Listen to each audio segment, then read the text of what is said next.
Assalamualaikum warahmatullahi wabarakatuh. Selamat pagi Ibu Resa dan teman-teman semua. Terima kasih kami sampaikan kepada Ibu Resa yang telah memberikan kesempatan kepada kami untuk mempresentasikan hasil proyek kami. Sebelumnya perkenalkan, nama saya Novina Rakmalia yang bertugas sebagai moderator sekaligus pemateri pertama.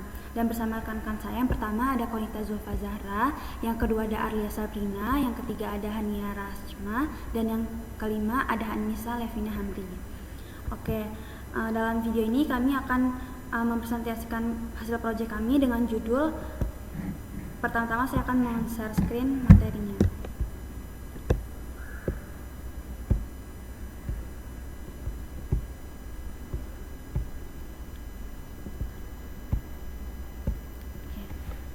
Ini merupakan judul dari proyek kami, yaitu Analisis Siklus Bisnis dan Strategi Industri Jasa Logistik pada PT MD Jaya Mandiri. Baik, memasuki materi yang pertama, yaitu adalah profil dari perusahaan PT MD Jaya Mandiri sendiri. PT MD Jaya Mandiri mulai didirikan pada bulan November tahun 2024. Sebelumnya perusahaan ini sempat bernama PT Putra Arbanda Sentosa yang berdiri sejak tahun 2022. Namun untuk menyesuaikan dengan perkembangan bisnis, terutama dalam hal operasional dan lokasi kantor, PT Putra Arbanda Sentosa kemudian mengubah nama menjadi PT MD Jaya Mandiri dengan kepemilikan yang sama. Saat ini, kantor PT MD Jaya Mandiri beralamat di Jalan Raden Gunawan, Kecamatan Natar, Kabupaten Lampung Selatan. Perusahaan ini bergerak di bidang jasa angkutan atau logistik dengan visi dan misi utama, yaitu efisien, tepat waktu, dan aman. PT MD Jaya Mandiri berfokus membantu perusahaan-perusahaan besar dalam mendistribusikan pupuk kepada konsumen maupun kelompok tani di wilayah Sumatera Selatan dan Lampung. Di kedua daerah ini terdapat banyak perusahaan produsen sarana produksi pertanian yang menghasilkan pupuk dalam jumlah besar, dan pupuk tersebut harus didistribusikan ke berbagai wilayah pengguna, terutama kebun-kebun swasta dan kelompok tani. Melihat peluang tersebut, PT MD Jaya Mandiri memanfaatkan kesempatan di bidang agribisnis, khususnya dalam penyediaan sarana produksi pertanian melalui jasa angkutan logistik. Industri tempat PT MD Jaya Mandiri beroperasi tergolong dalam pasar oligopoli. Kenapa? Karena terdiri dari sedikit perusahaan besar yang saling bersaing, namun juga berkoordinasi dalam penyediaan jasa logistik pertanian di wilayah Sumatera Selatan dan Lampung. Perusahaan ini memprioritaskan pelayanan distribusi pupuk di wilayah tersebut. Salah satu mitra usaha mereka adalah PT Anugrah Dolomit Lestari, yaitu perusahaan pupuk dolomit yang berlokasi di Kabupaten Banyuasin, Palembang, dengan di wilayah Sumatera Selatan dan sebagian Lampung. Baik, memasuki materi kedua. Untuk materi kedua dipersilakan. Baik, materi selanjutnya yaitu jenis pasar dan posisi perusahaan. Jadi, PT MD Jaya Mandiri itu beroperasi dalam struktur pasar oligopoli diferensiasi. Artinya, perusahaan berada di pasar yang hanya memiliki beberapa pemain besar, dan untuk masuk ke pasar ini tidaklah mudah. Hambatan masuknya tinggi karena membutuhkan modal yang besar, jaringan distribusi yang kuat, serta adanya aturan dan izin operasional yang cukup ketat. Kondisi ini membuat tidak semua perusahaan bisa langsung bersaing. Dalam pasar seperti ini, harga biasanya stabil karena perusahaan tidak bisa asal menurunkan atau menaikkan harga, sebab tiap perusahaan bisa mempengaruhi pemain lainnya. Akhirnya, persaingan lebih banyak terjadi pada kualitas layanan, kecepatan respon, dan layanan pembeda yang bisa memberi nilai tambah bagi pelanggan. Jadi, siapa yang bisa memberi pelayanan yang lebih baik, dialah yang memiliki keunggulan. Di dalam struktur pasar ini, PT MD Jaya Mandiri berada pada posisi pemain menengah, namun memiliki reputasi yang kuat di wilayah Sumatera Selatan dan Lampung. Perusahaan dikenal karena keandalannya dalam layanan, konsistensi kualitas, serta kemampuannya membangun hubungan jangka panjang dengan berbagai pemilik armada dan klien. Layanan pembeda yang diberikan mulai dari pelayanan yang responsif, pendampingan yang lebih personal, hingga fleksibilitas dalam memenuhi kebutuhan pelanggan menjadi alasan mengapa PT MD Jaya Mandiri tetap dipercaya dan punya posisi yang kompetitif. Dengan reputasi tersebut, perusahaan mampu bertahan dan berkembang di pasar yang kompetitif, serta terus menjadi pilihan bagi pelanggan yang mengutamakan kualitas dan kepercayaan. Baik, materi selanjutnya akan dibacakan oleh rekan saya.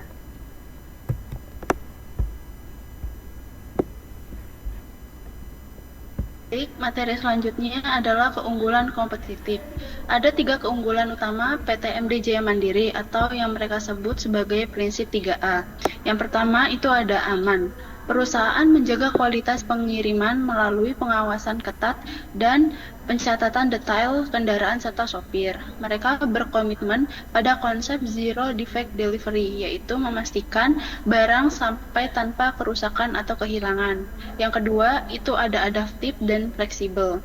PT MD Jaya Mandiri tidak bergantung pada armada sendiri, tetapi bekerja sama dengan banyak pemilik truk dengan kapasitas 10-40 ton.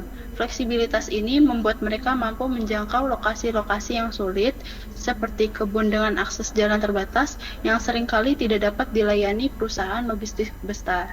Lalu yang ketiga itu ada akurat atau tepat waktu. Dalam distribusi pupuk, waktu adalah faktor yang sangat krusial karena berkaitan langsung dengan siklus musim tanam. Keterlambatan dapat mempengaruhi efektivitas pemupukan, sehingga ketepatan atau waktu menjadi indikator keberhasilan operasional perusahaan. Baik, materi selanjutnya akan dilanjutkan oleh rekan saya. Baik, materi selanjutnya yaitu tentang siklus bisnis. Proses bisnis PT MD Jaya Mandiri dimulai dari penerimaan order dari produsen pupuk. Perusahaan sangat selektif dalam menerima pesanan. Mereka hanya mengambil order yang sesuai dengan kapasitas, efisien, dan aman untuk dijalankan. Jika wilayahnya beresiko atau melampaui kemampuan mereka, PT MD Jaya Mandiri biasanya menolak order tersebut. Lalu selanjutnya yaitu order processing. Pada order processing, puncak volume pengiriman biasanya terjadi pada bulan November sampai Februari dan Juni sampai Agustus, sesuai musim pemupukan. Pada periode ini, pengiriman bisa mencapai ribuan ton. Lalu selanjutnya untuk manajemen armada, di sisi operasional, perusahaan sangat bergantung pada peran koordinator lapangan yang ditempatkan di Palembang, Lampung, Jambi, dan sekitarnya. Koordinator inilah yang menghubungkan perusahaan PT MD Jaya Mandiri dengan supir-supir truk independen sehingga kapasitas pengiriman bisa menyesuaikan kondisi lapangan. Lalu selanjutnya pengawasan. Untuk menjaga pengawasan tersebut, perusahaan menerapkan sistem administrasi yang ketat. Semua data kendaraan dan sopir dicatat lalu disinkronkan dengan data gudang produsen. Sistem ini membantu perusahaan mengidentifikasi masalah di lapangan, misalnya truk mogok atau penyimpangan, dan menanganinya dengan cepat. Baik, selanjutnya materi selanjutnya akan disampaikan oleh rekan saya. Baik, materi selanjutnya adalah tentang tantangan dan strategi pemasaran. Seperti bisnis lainnya, PT MD Jaya Mandiri juga menghadapi beberapa tantangan. Tantangan terbesar adalah kondisi cuaca yang bisa menyebabkan banjir dan hujan lebat yang dapat menghambat distribusi. Selain itu, pada musim pemupukan sering terjadi lonjakan permintaan secara bersamaan. Untuk menjaga kualitas layanan, perusahaan harus menyeleksi order dan memastikan klien yang sudah terjadwal tetap terlayani tepat waktu. Dalam hal pemasaran, perusahaan tidak mengandalkan promosi besar-besaran. Mereka menggunakan strategi relationship marketing, yaitu membangun kepercayaan dan hubungan jangka panjang dengan klien. Rekomendasi dari pelanggan lama atau word of mouth menjadi kekuatan utama mereka. Kinerja yang aman, tepat waktu, dan profesional menjadi modal sosial yang sangat efektif untuk menarik klien baru. Baik, materi selanjutnya adalah kesimpulan yang akan dibacakan oleh rekan saya.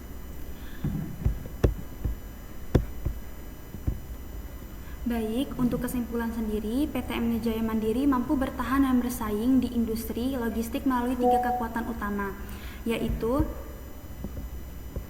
efisiensi operasional, ketepatan waktu pengiriman, dan standar keamanan yang tinggi.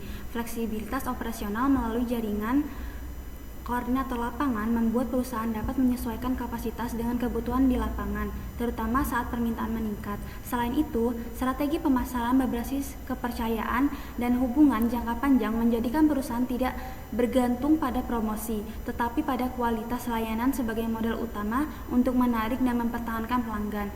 Hal ini menunjukkan bahwa komitmen terhadap profesionalisme dan keandalan menjadi kunci keberhasilan PT MD Jaya Mandiri dalam industri jasa logistik.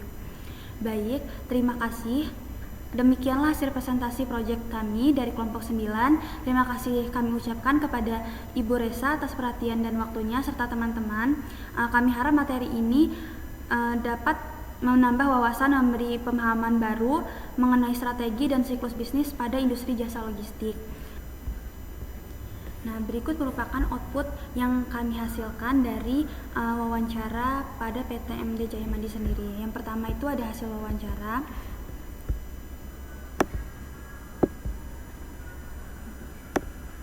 Nah, ini merupakan hasil wawancara kami dengan pemilik PT MD Jaya Mandiri. Dan di akhir kami melampirkan untuk video hasil wawancaranya serta dokumentasinya. Selain itu, kami juga mempunyai output berupa infografis. Ini merupakan infografis hasil wawancara PT MD Jaya Mandiri. Sekian, terima kasih. Wassalamualaikum warahmatullahi wabarakatuh.